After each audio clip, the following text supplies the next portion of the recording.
Thank you for your patience. My friend John is finishing his panel, and we're trying to stall just a little, but we're going to start in about 60 seconds.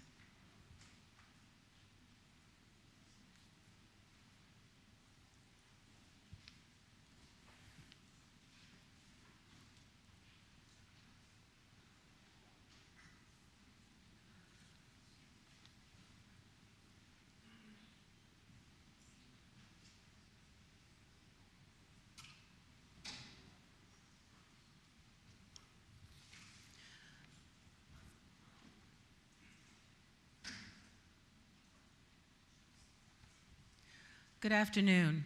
I'm Rachelle Riley. I'm a columnist for the Detroit Free Press. I'm the chairperson of the Global Affairs Task Force for the National Association of Black Journalists, and I am also an advocate for press freedom everywhere in the world.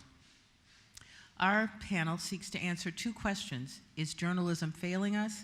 And is there a crisis of trust in the media?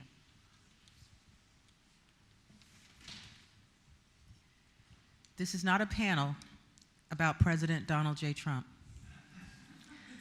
So we're going to tackle the second question first, because the problem came long before Trump. Is there a crisis of trust in the media? You bet your bippy.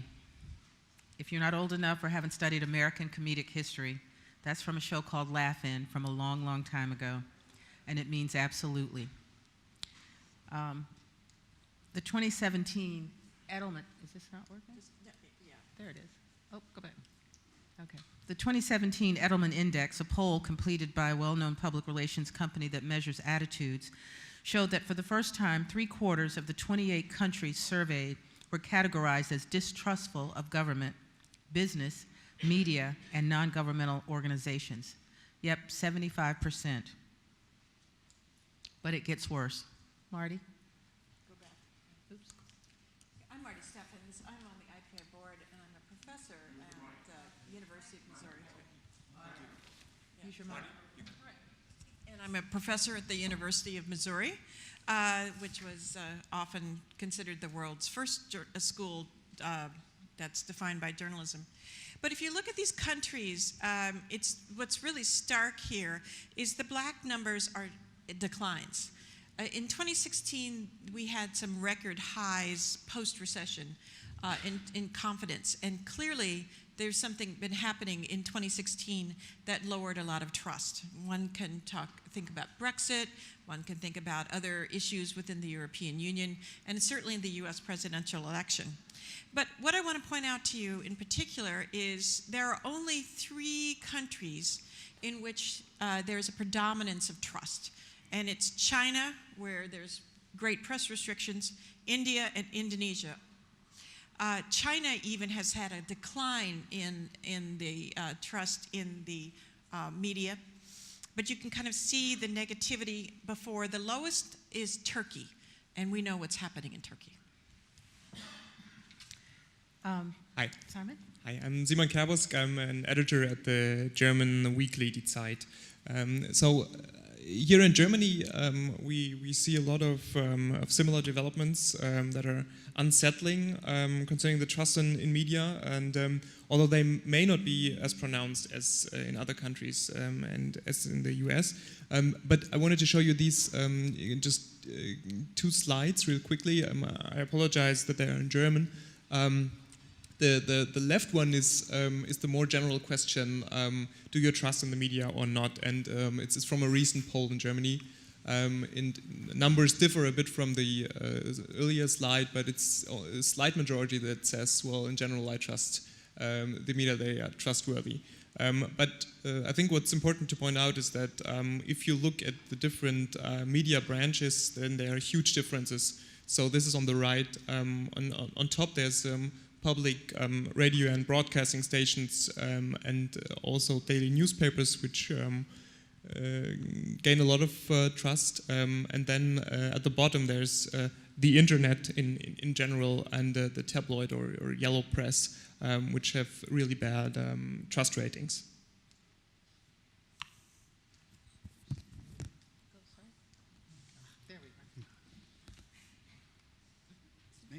So my name's James Ball. I'm a special correspondent at Buzzfeed UK, and I have just finished writing a book, just released a book called Post-Truth, How Bullshit Conquered the World. So you may read from that how confident I am in public trust right now.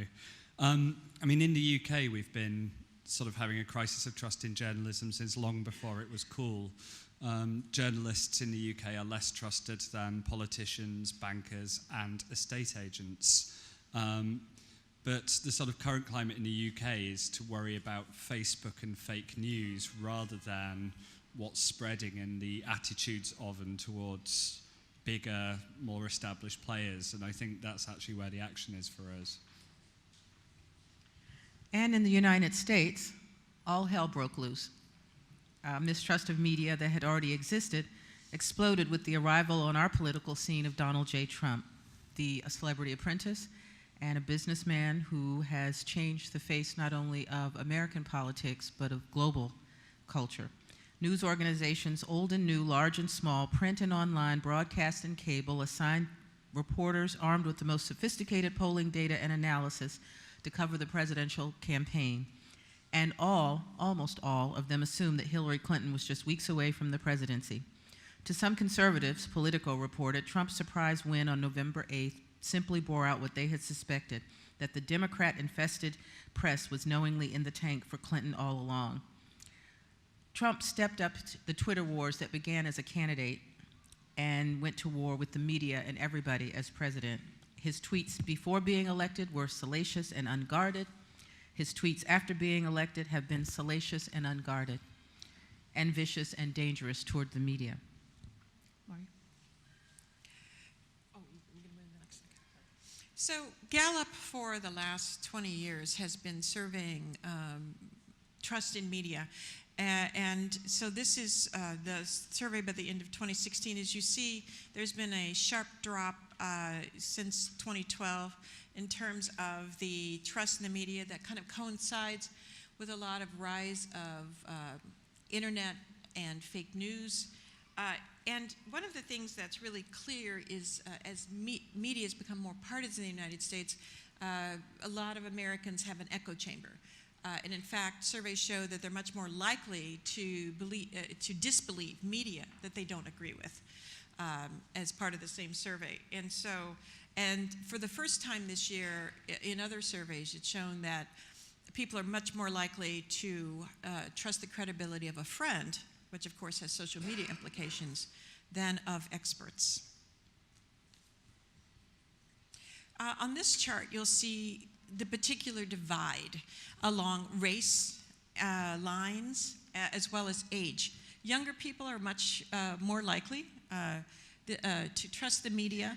This was a question particularly designed, who do you trust more to deliver the real news, the real Donald Trump or the media? Younger people were much more likely to believe the media, but they also were highly likely to not know.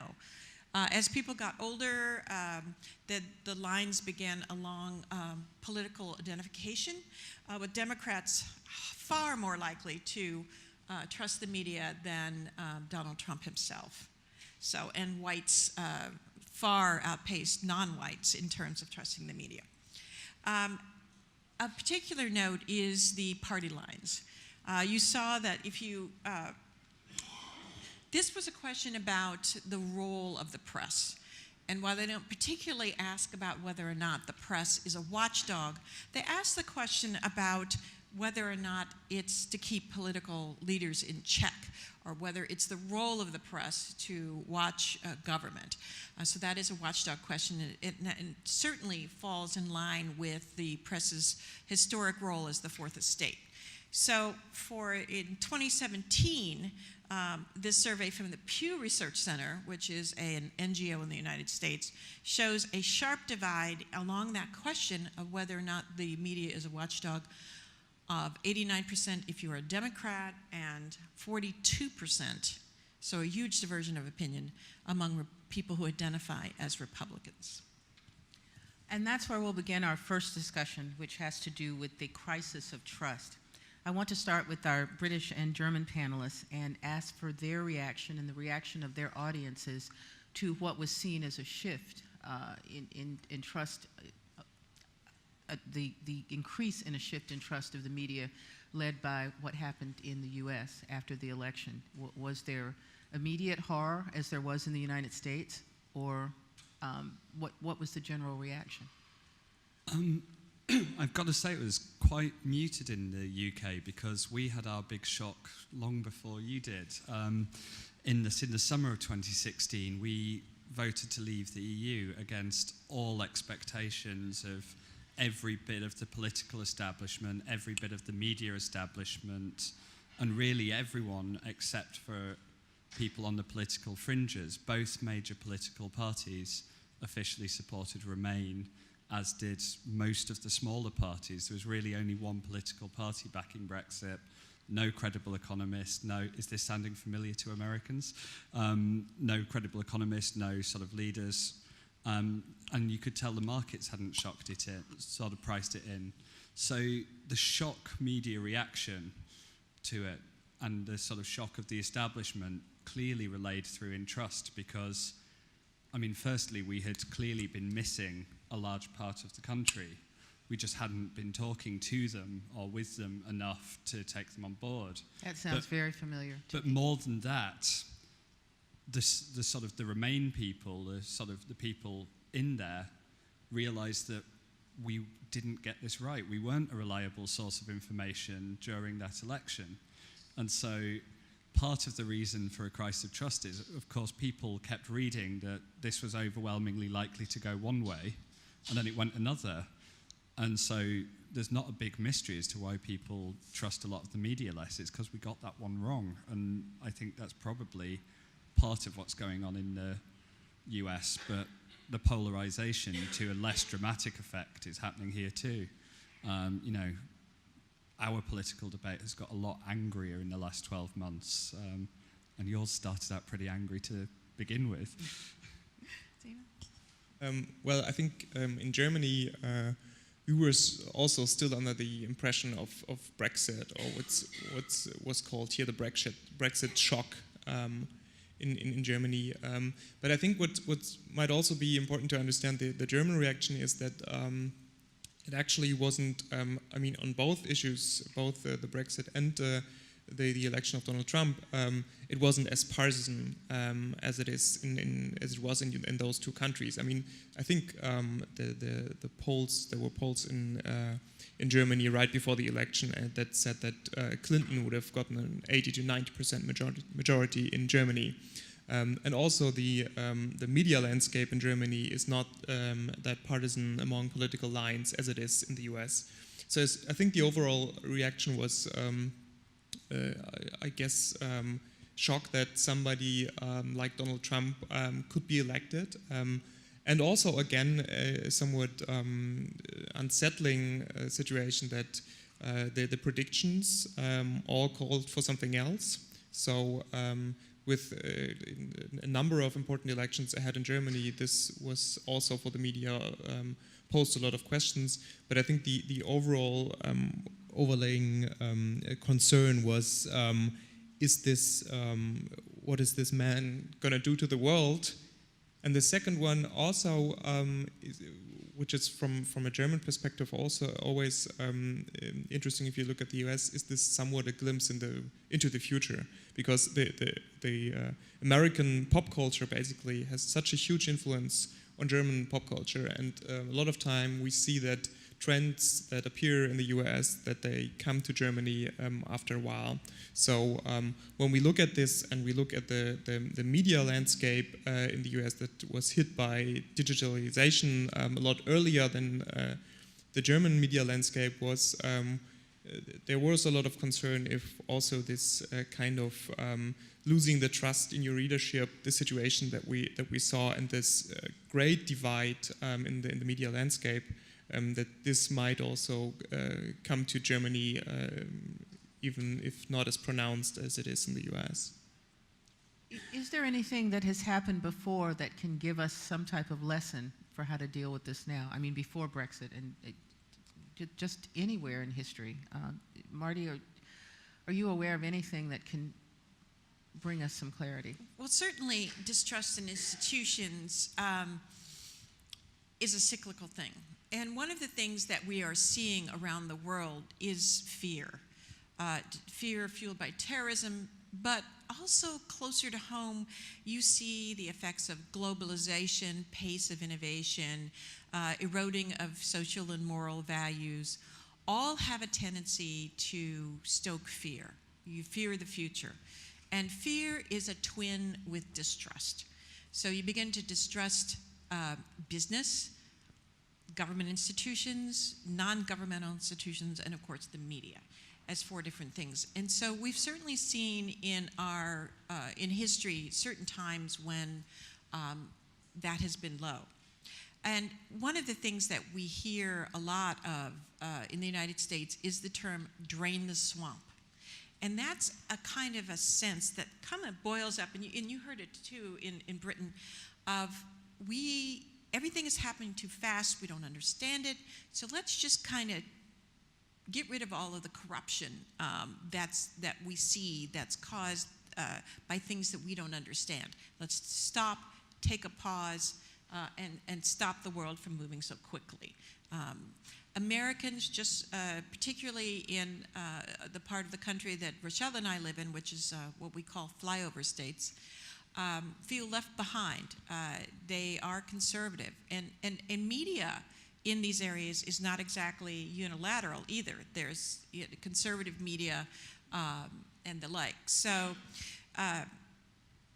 in other words, the 21st century has found to be extremely fast-paced, and a lot of Americans and Europeans are saying, stop, let's stop going too fast, and that leads to fear and distrust. And while it is not novel, what has happened in the digital age is it's become much easier to live in bubbles. We've always had bubbles. Everybody has their own, sense of trust of who they want to get information from, who they want to talk to about issues. But it has become almost polarizing in that, for instance, in the United States, there are people who will only watch the liberal network, MSNBC. There are some who will only watch the conservative network, Fox. There are some who won't watch any television and get everything from Facebook, which is very frightening to me. How do we, one of the things that, and I asked this question at a conference, at one of our panels yesterday, this crisis has been exacerbated by the growing acknowledgement that people don't understand how media works. They don't really get the role of media. They're not quite sure about all the things that we tell them. And worse than that, they don't know the difference between opinion and fact. So as a columnist, I will get calls every week about something that I have expressed an opinion about when I'm supposed to express an opinion and my face is on it, which lets you know it's me. How is that playing into this distrust, and how do we get people out of the bubble? Or is that even possible? Can I sort of jump on that? I think we talk about echo chambers a lot more online and offline, and as you noted, they can very, very easily exist offline.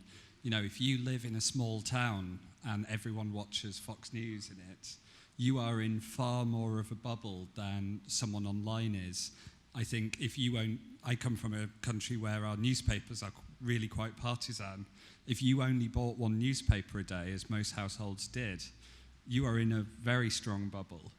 Part of the issue now is we get to see other bubbles. Oddly, it's the visibility that bothers us. This has always happened.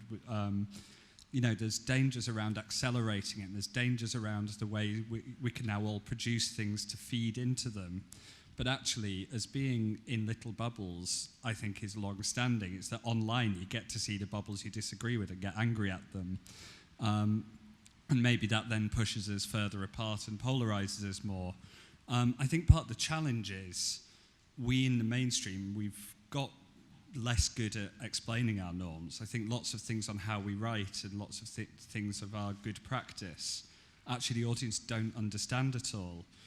Why when people read an expose is there then a long quote from the company or the politician at the end saying that this piece is rubbish and outrageous and obfuscating from the point of the article?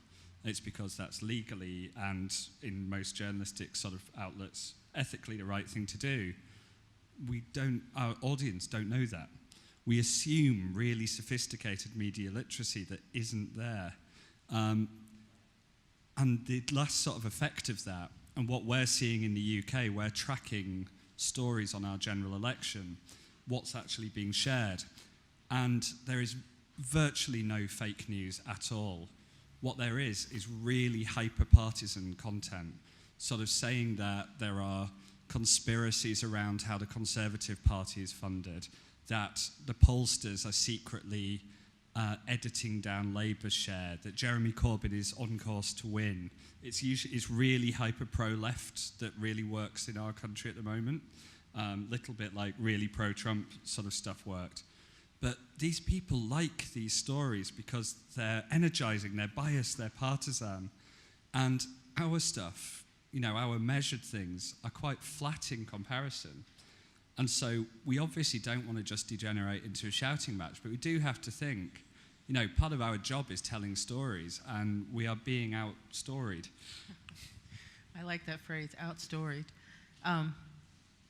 One of the things that one of the panelists said yesterday was that we need to start media literacy in elementary school.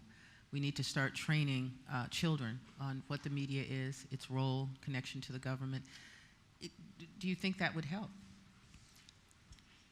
Well, I teach media literacy, and at the beginning of the class, I asked students to fill out a media log about what they watch and who they watch and who they believe. And these are people who are taking a media literacy class, and so there's a preponderance of people who watch Fox News, who get their information from Facebook or Twitter, and really they often admit that they don't consume a lot of media at all. So a lot of their opinions come from their parents. So it's really fascinating. And if you look at research, now it shows that people are much more likely to believe a search engine than news media. So in other words, it's not just media literacy, it's internet literacy as well, that they are looking at search results from the internet and taking that as fact, even so they're not really considering where that information is coming from. They really believe now that they don't need media, that they can watch video of something that happened around the world, that they can search for an answer, that they don't need the media to be the filter for them. So it's even larger than media literacy. It's internet and information literacy. I think that there's really not really anything that you could say or argue against more media literacy, but I still, as a journalist, I somewhat have a problem with this idea that we need to solve this by teaching more media literacy or by starting in schools, because I think it's somewhat could make us a bit lazy. It's a somewhat convenient thing to ask for as a journalist, because most likely you're not going to be the one who is responsible for that. And it also somewhat shifts the responsibility to educators and also to our audience. So it's kind of, we are saying, well, we're doing our work, it's great work, so please sit, study how we do it and how the craft is done, so that you can better appreciate what we're doing. And I think that in the environment that we are in, it's much more important that we as journalists work towards more transparency in our work, and that we go to great lengths to discover new ways to really explain our way of tackling stories, and to really show the differences and explain in detail the differences between the work we're doing and the kind of fake news outlets that are out there, because I think this is somewhat always been the journalist's perspective. Well, I'll just do my work and I'm not responsible for explaining how I work with sources, and that I'm not relying only on one source for a story, stuff like that. And there are so many different new channels, kinds and types of media. So we are not only expecting people to know what a good newspaper story is, and as you said, but it's also, I mean, how is quality journalism done on a Snapchat channel? And I mean, they're going to be, I mean, we as journalists hopefully will develop some kind of framework or guidelines to say, well, this is quality on Snapchat and this is quality in a weekly newspaper. But still then we are going to need to explain these guidelines and what our guiding principles to our readers, and we are not only in general and not only in schools, but basically in every article or every major story we do, we have to really work towards transparency. And I think this is a challenge and a problem that we haven't solved yet in general terms. I mean, there are experiments towards this, but I think there's really a long way to go there, and it's our responsibility, not our readers' responsibility. I can't tell you how much I hate the term fake news. If it's journalism, it's not fake, and we've got to stop calling it that, but that's a whole nother campaign. But you mentioned a shift in responsibility.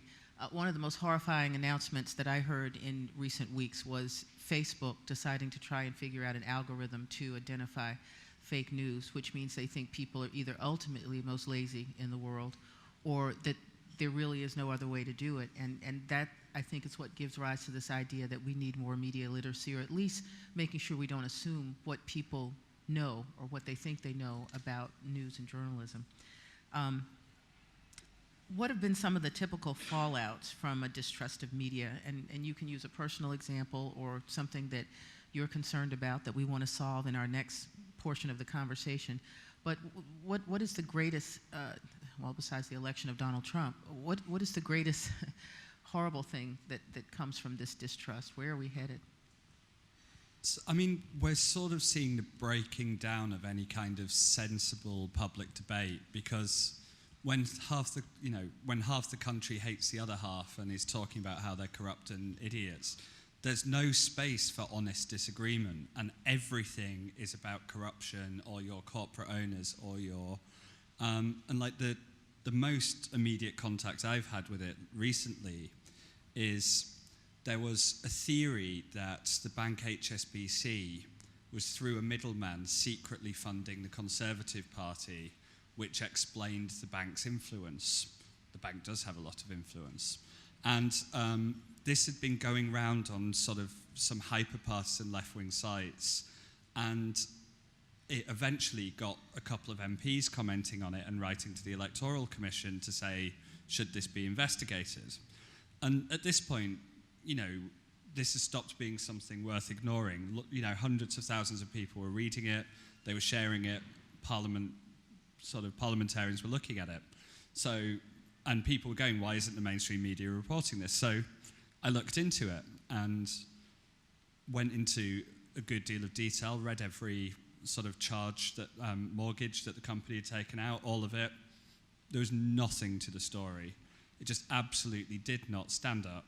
And in fact, the Electoral Commission rejected to even investigate the complaint within a few hours. So we published a story saying this wasn't true.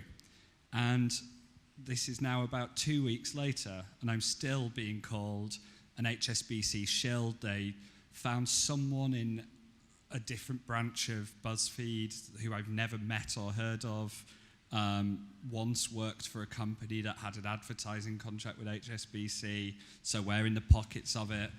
Why have I not publicly denied that the advertisers or that the CEO told me to write this piece? Why did I write this piece?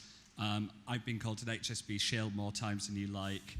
I spent 6 months of my life in 2015 writing with the ICIJ what we called the HSBC files about their Swiss operations. And I mean, versus one day, I guess, defending them, for novelty. And yet, none of that track record counts for anything. None of that. By looking into it and following the facts, I am a biased MSM, corporate shill, sold my soul, because I don't believe this ridiculous theory. And that is utterly corrosive, because it turns into believe everything I do or you are corrupt. And it's incredibly dangerous, and a tweak to Facebook's algorithm isn't going to save us. I might just quickly shoehorn in why you can never rely on Facebook to spot fake news for you. Breitbart recently reported on, in fact in Germany, a Muslim mob setting fire to the oldest church in Germany. And very roughly speaking, it's not completely fake as a story. It's insightful, it's whipped up to hate, it's deviates way from the facts, but there was a protest of refugees. They were setting off fireworks. one of the fireworks hit a tarpaulin near the gate of a church and caused a small fire, which was very, very quickly put out without any incident. It wasn't the oldest church in Germany. That just seems to be some nonsense they added. But there was a protest. It was predominantly Muslim. There was a fire, and there was a church. Now, the overall piece of journalism does no credit to the name. It was awful. It wasn't true. It was a terrible piece of reporting. Oh, was it? Cool. Okay. Even more. But it's not entirely fabricated in the way that a lot of fake news is. And that gets you in a very grey zone where Facebook picks at what point a story's been spun too much. Like, it was Breitbart, but Russia Today actually did pick it up too. There's a whole ecosystem of this stuff. It launders around horrifically. Speaking of that ecosystem, I want to make 2 points. One is information inequality. So clearly we're seeing that the elites who can pay for the magazine subscriptions, the New York Times subscriptions, across the world, they're getting informed. And then the people who, still the number one watched channel in the United States is Fox News. And they report a little different partisan news than other major channels. So it's not a whole nation hearing CBS News or NBC or ABC anymore. It's listening to partisan cable channels. Newspaper readership is declining. So Rochelle and I were talking about her town of Detroit, where people seem to believe if they watch local television that it's a crime 24/7. So you've got this information equality based on your news source and whether or not you listen to the echo chamber or not. The other disturbing trend is trolling journalists, attacks on journalists, and this fervor is being fed by Donald Trump, that journalists are the enemy of the people, as that tweet said. And so it seems to be like popular sport to trash journalists and the work that they do. And this is causing a huge erosion of confidence and interest in the profession, as well as distrust in the media that's reported. I call it trumping. Yeah. And if I go to my Twitter feed, and there are a lot of people, and some of them have Trump in their names, and it's the same phrase over and over again, then I know that they have been given their assignment for the day, and they're all supposed to go and post that. And it's fine, because you can't be a columnist without a thick skin, except you have to at least engage one, because you don't want anybody to come to the feed and take something away that's false. So you spend a lot of time, instead of reporting on the next column, cleaning up. I call the Trump administration the moving horse. And you're sort of cleaning up, and while you're following that horse and cleaning up, you're not able to start your next parade. So you're shooting down rumors all the time. Yeah. All the time. I just want to make just a quick point. I think that somewhat James illustrated another danger that lies in this, and that's that we are kind of driven to pick up some topics that we otherwise wouldn't, that we otherwise could have ignored, but now we are somewhat forced to put resources into really showing stories that don't have a lot of credibility to begin with, to prove in detail that they're wrong. So we had for a while we had a section at Zeit which was called the Conspiracy of the Week. So like every week we would pick up like a popular conspiracy theory and kind of test its plausibility. And so this is kind of, it can be a great way to entertain readers, but it also picks up some part of the political section in the newspaper that deals with a conspiracy theory that nobody would have given any credit some time ago. So I think our own editorial and journalistic agenda gets somewhat influenced by this, if we want it or not. Because if we don't want to see the other side, or the people that are shouting that we are dishonest, if we want to prove them wrong, we have to really put some effort into this, and this is stuff that keeps us from doing other accountability reporting, I guess. That's a perfect segue into the last bit we'll talk about before we move into Q&A and R&A, which is what I call recommendations and answers. So we're going to solve the problem before we leave. But what we're having now is the internal battle. And we're not going to play the video, but I'll give you a couple of examples. You have people who have decided that if you are doing something, which I think is a brilliant idea, the conspiracy of the week, or what did Donald Trump lie about today? Well, we can't do that because we wouldn't be able to do anything else. But Sinclair Television, their vice president of news, did, sometimes general managers at the end of television broadcasts will have an editorial. I don't know how often they do that in Germany or in the UK, but a lot of American television stations do it. And it'll be something, and usually they'll say, you know, I'm not speaking for the country, I'm not speaking for my city, this is just something we want to make sure you're hearing from our station. Well, he did a little editorial where he talked about how the media was engaging in fake news and their station was going to do better. And after that, the New York Times, which has been doing fantastic reporting, decided that they would also ask their readers for things that Donald Trump had done well. Send us a good Donald Trump story, which outraged many people because they thought, why is that necessary? And I call it a part of the overcorrection from all of the folks who were so sure that he wasn't going to be president that they had the jokes, you know, queued up and ready to roll for the next year, and all of a sudden they couldn't use them. And they felt like, well, maybe we've gone too far and we have to find things nice to say about the president. It hasn't been going that well, but the fact that they did it, it is a part of this internal struggle that, Marty, if you could speak to on how the media is now looking at itself. And not just in the US, but how do you look at the relationship between Donald Trump and other leaders and do it in a way that doesn't deal with who he is as a person? Well, media in the United States has always tried to shake off any political affiliation. Contrary to that, we've seen the rise of MSN, which is a much more liberally focused media, and the rise of Fox News. And so clearly one of the things that media, in looking at itself, saying, are we being fair? Clearly we missed the story about a lot of Americans out there that feel left behind. Well, several ways to unpack that. One is these segment, which we used to call the silent majority, don't want to talk to the press. They distrust the press so much that they don't feel that they want to raise their voice to the media. So they end up truly being silent and not covered. So there have been various times in U.S. media history where we've tried to make sure that we are listening to everyone. Gannett did this through their News 2000 program, where they tried to elicit voices that weren't being captured. And we seem in the U.S. media to keep having the problem of not capturing the authentic voices out there.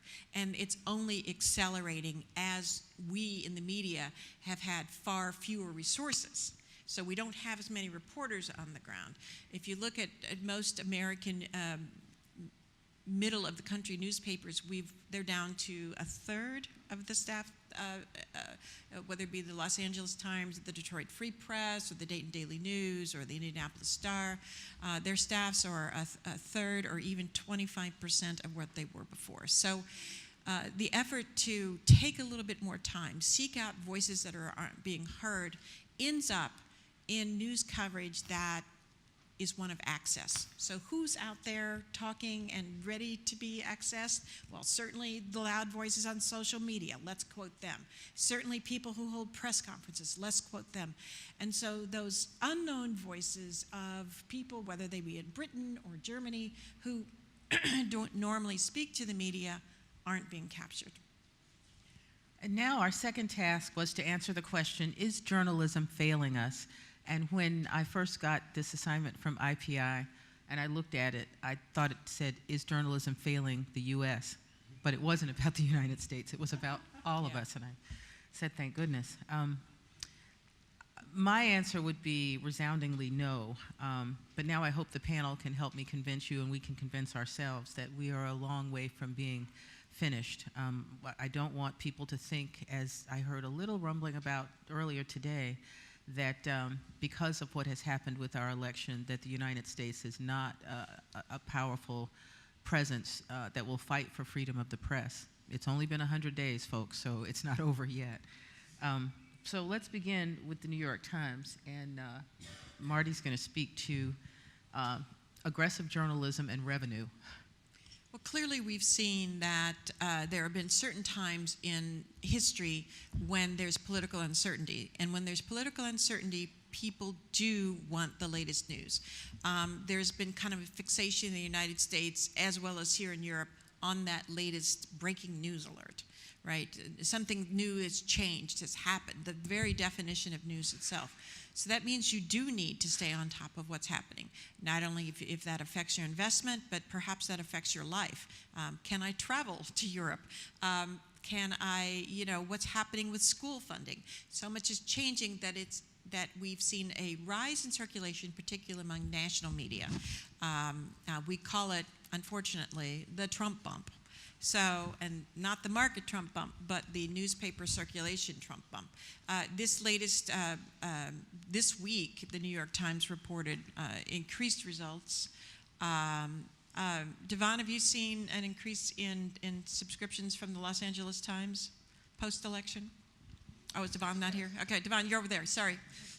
My lights, yeah. Do you have a figure of what you're seeing? And that you can share. Yeah.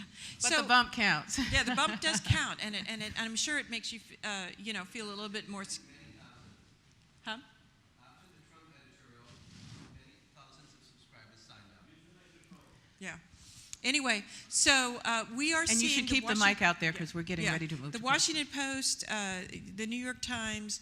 I have a master's students looking right now at digital subscriptions. The Atlantic has seen an increase. Huge. Vanity Fair has seen an increase, and we've certainly seen among American magazines an increase in political coverage because readers are demanding it.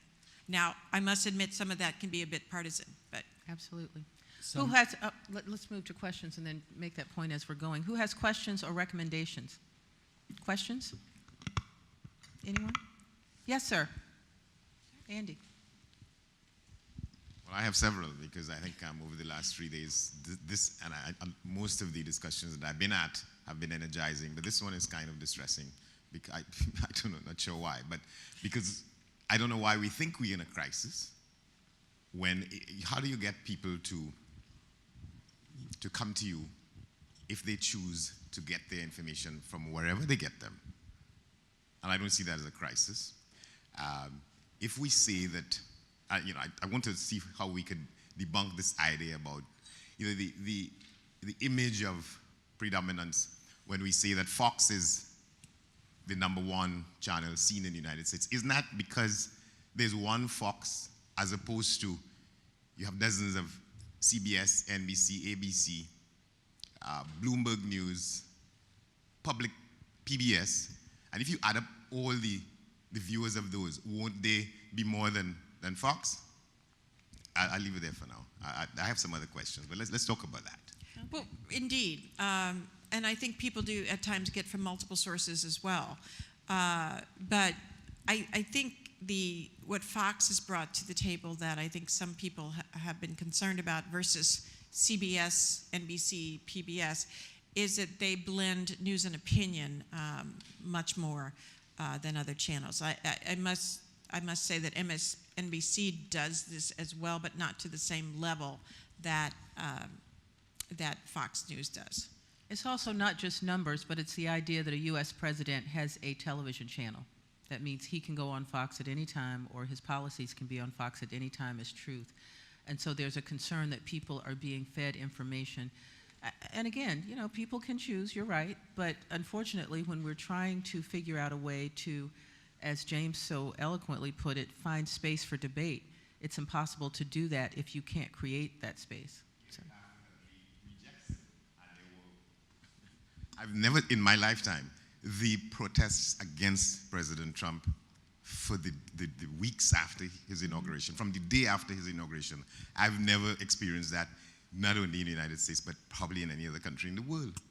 So But again, I would argue that's a sign of polarization, not of sort of a public space. You know, we are nowhere near, frankly, in the UK as well as in the US, the kind of political environment where you can get anything sensible done, because people really hate each other right now, and people aren't looking for balanced, nuanced opinions right now. People look for what fires them up.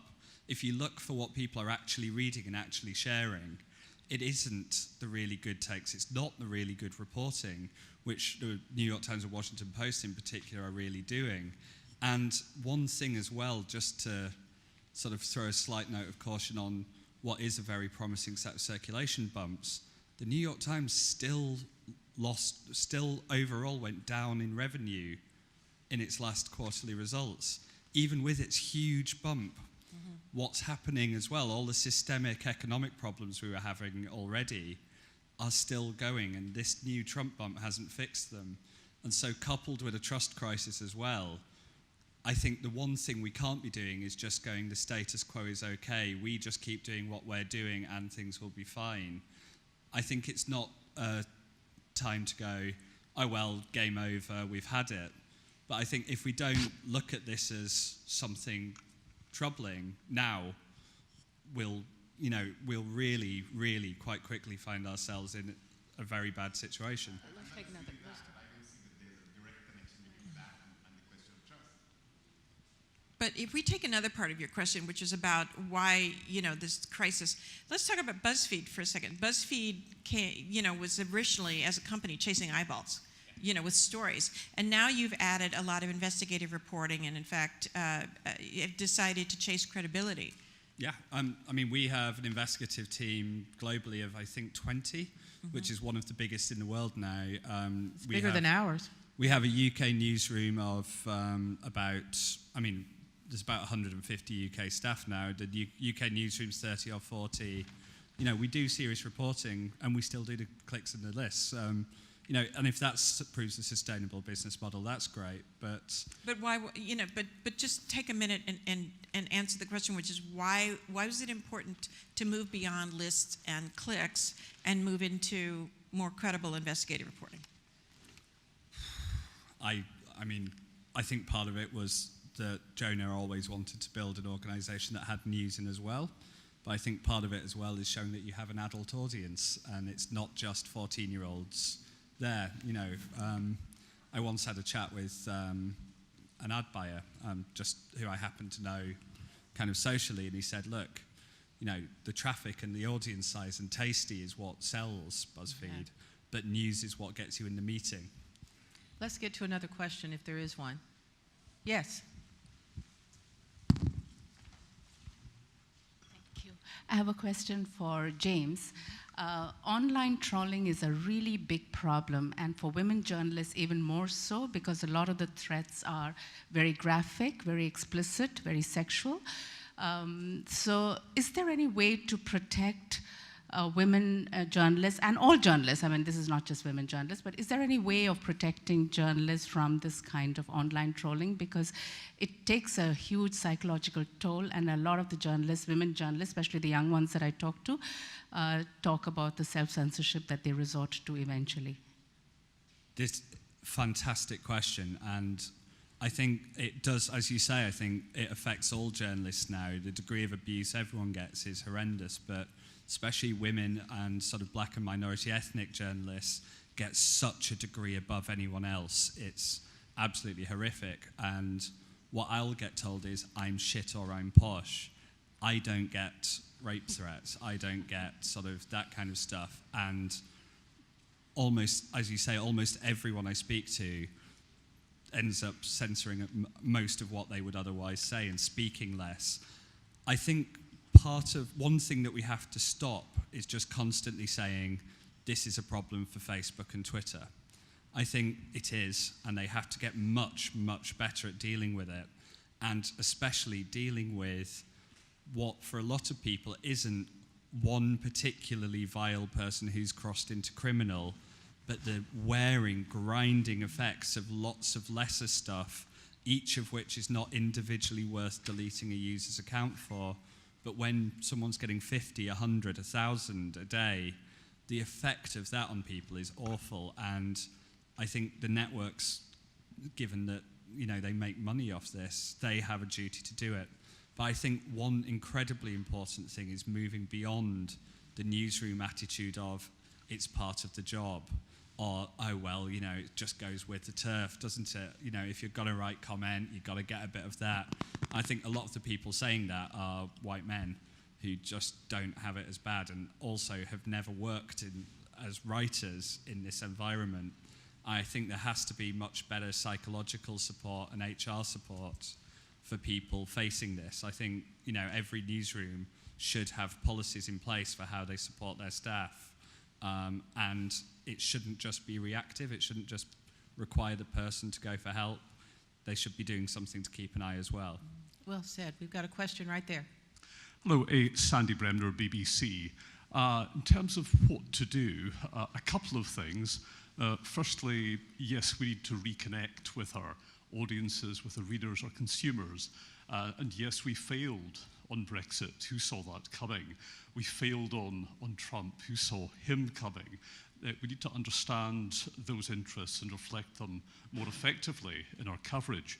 But beyond that, perhaps to get back to basics, and perhaps some of us in the West do what colleagues have had to do in a more rigorous basis in other parts of the world, and courageously and rigorously ask hard questions, carry on being tough, carry on holding the people who have power to account. Do that absolutely rigorously, and not just politicians. We've spoken quite a lot over the last couple of days about Trump, about political influence across the world, about the subjugation of fundamental journalism, but the corporations which lobby very effectively on the environment and on other issues. We need to do the fundamentals really effectively, and above all, to hold our nerve. These are difficult times, but there was some talk earlier about the two phases of pressure on journalism, especially from governments, the initial success of the government and the ultimate success of journalism, and we'll get there. Thank you very much. I've always said the CEOs should be required to have press conferences like the coaches after baseball and football games, where they sit at the table and are required to answer questions if their stock is publicly traded, and not hide behind money and stature. So there was another one. Who has the mic? Yes. No, I wanted to hand it over. Oh, I'm sorry. Hi. Thank you so much for your help. I'm looking at you through the camera tripod. Was there another question? Another recommendation? Oh, then you can have the last question. Okay. This little news item is extremely disturbing because of the mention about the print. They're losing revenue in print. And the difference between print and digital is that print, you can have a nuanced article, you can go into scrutiny, examination, but digital is all about the clicks. And the reality is that the sexier the story, the more sensational the story, the more the clicks, and therefore the desire to have more such stories. And therefore, I think we are moving into a very dangerous area where journalism, which is primarily about informing the public, gets into more of entertaining and responding to their emotions and so on and so forth. So this rise in digital circulation is, how great a thing is that if print is losing in the bargain? Actually, I'm Anita from India's The Week magazine. Thank you. So I'd like to say a few words to that, because I think I actually disagree with you that that we have that the online journalism or the digital journalism automatically means that you have to aim for clicks and can only be successful with somewhat the sexy story that is not as nuanced. I think that at least for us, and I think for a number of our competitors, it's true as well that Zeit Online has somewhat built a brand around not doing that, and we are actually seen as for most people. I mean, for us internally, there's there's a big, there are two separate sections, one that does the print edition and then one that does the online edition. We even have our offices in different cities in Germany. But for the audience, we're very much seen as one media brand, Zeit, and they don't really distinguish that much between Zeit and Zeit Online. And I think that what's really has been encouraging to me as somebody who works for print is that the kind of journalism that we are trying to do, the kind of nuanced reporting, that this is also what makes Zeit Online successful. But I would agree with you that this is probably not a business model for all the online sites out there, and I think this is again where this editorial question somewhat is linked to how do you make your money online, and I think then we get into different levels, but it's not necessarily the only digital business model that could work. Is clicks, but it's I mean, subscriptions are very interesting for some brands, and if you go toward that direction, it's obviously a lot easier to have this kind of reporting that you're familiar with from print. But even though there are other ways to keep that alive as well.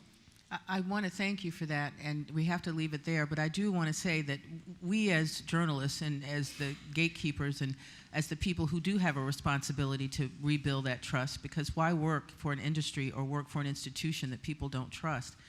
It is vital for us to take that back and to make sure that what we're doing always matters.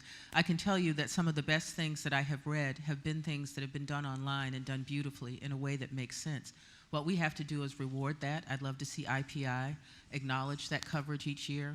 We have to make sure that every site from Buzzfeed to my paper hears from people that that is something that we want to see and read. And at some point, we have to give up this idea that just because we let people have it for free for so long that we can't charge for it now, as the hookers like to say. So we can continue it out in the hall. We have to stop, but I get your point. I understand that we disagree. I think that you cannot dismiss polls that show that people do not trust the media and the media not do anything about it.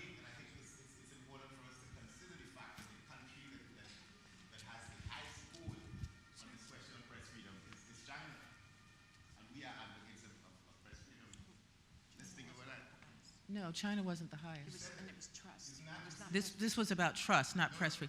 We'll talk about it in the lobby. I'll buy you a drink. But I do want to thank you all so much for the conversation, and please continue to fight for press freedom. Thank you. Thank you.